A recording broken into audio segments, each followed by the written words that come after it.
ओम नमः शिवाय। राधे कृष्णा।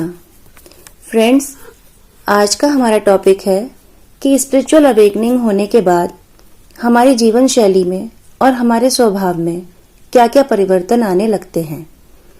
तो हम ये कह सकते हैं कि जो जीवन हमारा जागृति से पहले का था और जो जीवन अब हमारा जागृति के बाद का है, वो एक दूसरे से पूरी तरह से अलग होता है। मतलब हमारा व्यवहार पूरी तरह से बदल चुका होता है। अब हमारी जीवन शैली पहले की तुलना में बहुत ही ज्यादा अच्छी और व्यवस्थित होने लगती है। ये जो आध्यात्मिक जागृति की यात्रा है, हम कह सकते हैं कि ये परिवर्तन की ही यात्रा है। ये हमारे जीवन में घटित ही इसलिए होती है कि हम अपने जीवन को और भी अधिक सुदृढ़ और मजबूत बनाएं, हम खुद को मजबूत करें। हमारी जितनी भी पुरानी हैबिट्स थी वो अब छूटने लगती हैं। उनकी जगह पर हम नई हैबिट्स को अडॉप्ट करने लगते हैं, जो कि बहुत ही ज्यादा पॉजिटिव होती हैं हमारे जीवन को लेकर।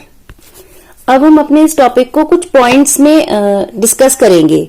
जैसे सबसे पहला जो पॉइंट्स है वो हम लेंगे कि जब हमारी जागृति होती है तो हमारे जीवन में सबसे पहला जो बदलाव आएगा, बड़ा बदलाव आएगा, वो ये आएगा कि हम सामने वाले व्यक्ति को वैसा ही देखना शुरू कर देते हैं जैसा वो है।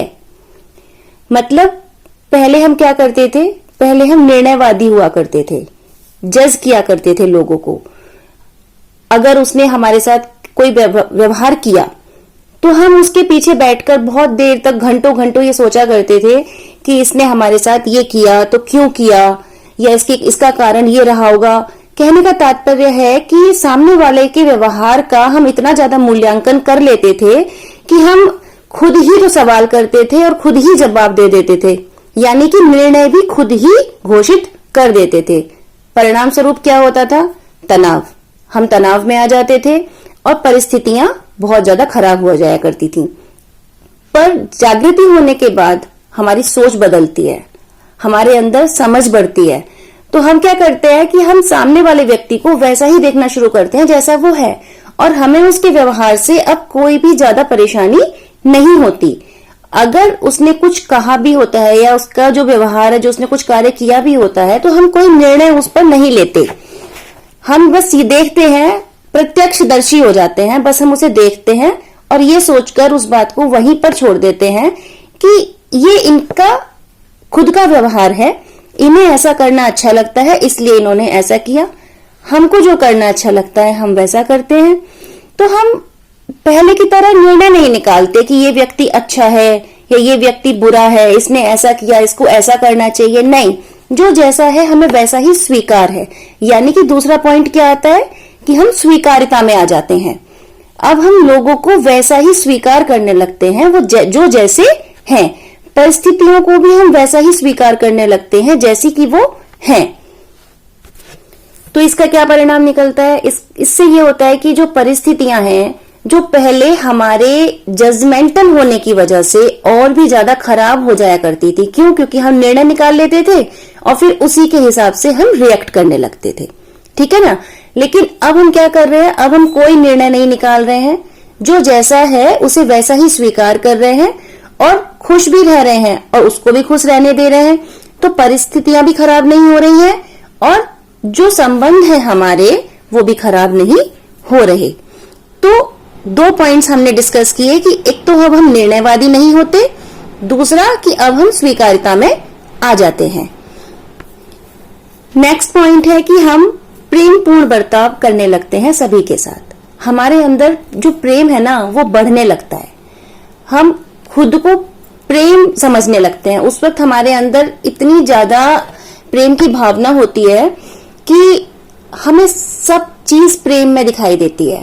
किसी भी चीज से हमें कड़वाहट नहीं फील होती, किसी भी चीज से हमें निगेटिविटी फील नहीं होती। बस हम सबसे प्रेम करते हैं और बदले में भी हमको प्रेम ही मिलता है। हमारे अंदर दयालुता का भाव आने लगता है। हम जीवों के प्रति दया भाव रखने लगते हैं, जीवों की मदद करने लगते हैं, लोगों की मदद करने लगते हैं। जो हमें असहाय लोग दिखाई देते हैं उनके प्रति दया का भाव हमारे हृदय में जागृत होता है। हो सकता है कि पहले हम ऐसा ना करते हो, लेकिन अब हमारे हृदय में दया बहुत ज्यादा आने लगती है और हम सबकी मदद करना चाहते हैं। हमारा प्रयास यही रहता है कि जैसे भी संभव हो, बस हम जितनी भी कर पाए जीवों की, लोगों की हम मदद कर सकें। मानवता को लेकर हम बहुत ज्यादा सजग हो जाते हैं। हमारे हृदय में मतलब ये बात आने लगती है कि मानवता ही सर्वोपरि धर्म है। पहले हो सकता है कि हम थोड़ा रिलीजियस रहा करते हो। बहुत सारे लोग ऐसे होते हैं जो अपने धर्म को लेकर कट्टर होते हैं। मतलब उनका क्या है कि मैं अगर हिंदू हूं तो हिंदू हूं, मुस्लिम हूं तो मुस्लिम हूं। बट अगर सत्य में देखा जाए तो ये धर्म नहीं है। धर्म केवल मानवता है जो सर्वोपरि है।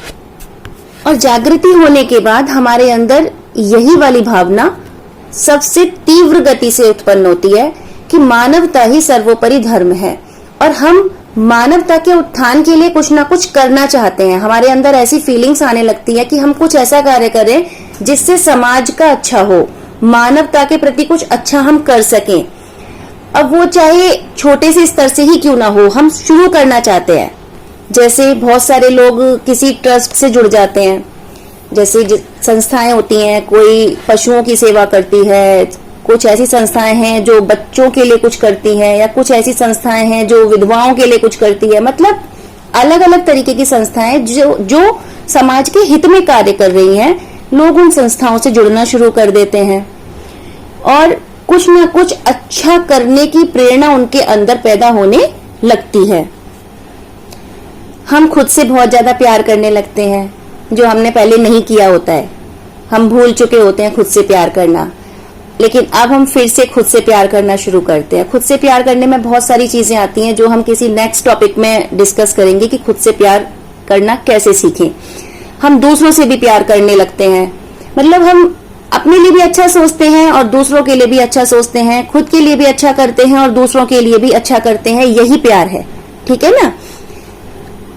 हम अपने खान पान पर बहुत अच्छे से ध्यान देने लगते हैं। अब हम संतुलित आहार लेना शुरू करते हैं, हम पौष्टिक आहार लेना शुरू करते हैं। पहले हो सकता है कि हम पैकेट्स के फूड खा लेते हो, बाहर का फूड खाते हो, ज्यादा हमारा शौक रहता हो कि हम बाहर होटल्स में जाएं और खाना खाएं। लेकिन अब हमारी जो जीवन शैली है वो बदलने लगती है। अब हम घर का बना हुआ खाना, शुद्ध खाना खाना प्रेफर करते हैं। वही खाना हम इंटेक करना चाहते हैं जो हमारी हेल्थ के लिए अच्छा हो। हम अपनी हेल्थ पर भी ध्यान पूरी तरीके से देना शुरू करते हैं, जिसके लिए हम कुछ एक्टिविटीज भी अपने जीवन शैली में इंक्लूड करते हैं। जैसे हो सकता है कि हम मेडिटेशन करना शुरू कर दें, हम एक्सरसाइज करें, हम कोई स्पोर्ट्स खेलना शुरू करें। तो कहने का तात्पर्य है कि हम अपने स्वास्थ्य पर भी बहुत ज्यादा ध्यान देने लगते हैं। हम ज्ञान की खोज में चल पड़ते हैं। मतलब कि हमारी अंदर से इतनी ज्यादा जिज्ञासा बढ़ जाती है स्पिरिचुअल नॉलेज को लेकर के कि हम हर जगह बस यही खोजते हैं कि कहीं से भी हमें वो सारी चीजें मिले जो जिज्ञासाएं हमारे अंदर जाग रही हैं। हमें आध्यात्मिक ज्ञान की जिज्ञासा बहुत ज्यादा बढ़ जाती है हमारे अंदर। हम आध्यात्मिक पुस्तकें पढ़ना शुरू कर देंगे। हो सकता है कि हम शास्त्रों की तरफ बढ़ जाएं, हम शास्त्रों का पठन करना शुरू कर दें। जैसे हम गीता पढ़ना शुरू कर दें या फिर रामायण का पाठ करना शुरू कर दें। किसी के भी जीवन में जिससे भी रिलेटेड हो, जो भी उनको अच्छा लगता हो, उनका जीवन से रिलेटेड कुछ भी पढ़ना शुरू कर दें या फिर किसी महापुरुष की जीवन शैली को पढ़ना शुरू कर दें। कहने का तात्पर्य है कि कुछ ऐसा ज्ञान अर्जित करें जो आपकी आध्यात्मिक ग्रोथ के लिए अच्छा हो, वो हम करना शुरू कर देते हैं। वैसे भी जब जागृति होती है तो उसके बाद ना हमारे मन में जिज्ञासाएं बहुत ज्यादा बढ़ जाती हैं। बहुत सारी चीजें हमारे मन में पैदा होने लगती हैं और हम उनको जानना चाहते हैं। बहुत सवाल हमारे अंदर उठने लगते हैं खुद को लेकर, खुद के जीवन को लेकर, इस जागृति को लेकर, जिसको जानने का प्रयास हम लगातार करते रहते हैं और खोज में लगे रहते हैं। तो यानी कि हम आध्यात्मिक खोज में लग जाते हैं। जागृति होने के बाद एक मुख्य पॉइंट ये भी है कि हमारी जीवन शैली में ये भी बदलाव आता है कि अब हम समय की सीमाओं से परे हो जाते हैं। पहले क्या था, पहले हम हर वक्त अपने पिछली बातों को सोचा करते थे, भूत में रहा करते थे और भविष्य को लेकर चिंतित रहते थे। लेकिन जब हमारी जागृति होती है तो हम वर्तमान में जीना सीखते हैं। अब क्या होता है, हम ना तो भूत में होते हैं और ना ही भविष्य में। आगे क्या होगा इसकी हमें चिंता नहीं होती, पीछे क्या हुआ उसे हम भूल चुके होते हैं। बस जो वर्तमान है वही हमारे लिए मायने रखता है। क्यों? क्योंकि वर्तमान अगर हमारा अच्छा है तो भविष्य अपने आप ही अच्छा हो जाएगा।